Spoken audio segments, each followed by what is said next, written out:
Haturudi kwa kocha. Sisi tunaambia tuna kocha, tuna meneja. Si ndio? Tuna meneja. Wana Simba, viongozi wa Simba. Sisi hatumtaki meneja, tunamtaka kocha shehe. Ndio. Hatumtaki meneja, tunataka kocha.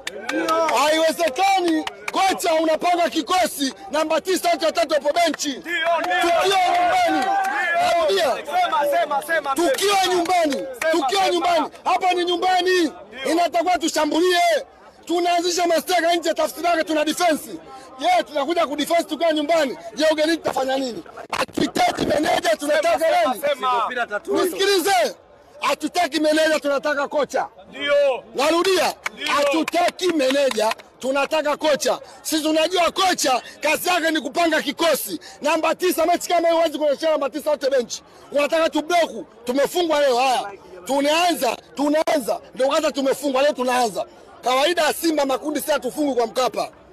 Hiyo ndio kawaida ya Simba, tamati tumesema kwa Mkapa atoki mtu.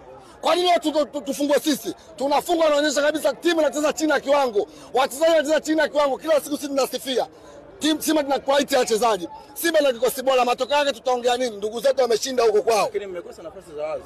Ndio maana nakwambia Mpanzo anakosa nafasi za wazi. Mtoto watu Boris Blama anajitahidi kafinya watu 7.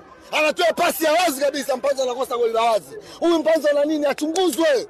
Iundwe tume, Mpanzo achunguzwe. Sio kitu cha kawaida. Sisi kazi yetu kusifia na kukosoa.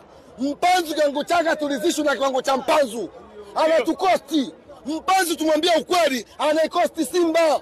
Kama hataki kucheza Simba ondoke.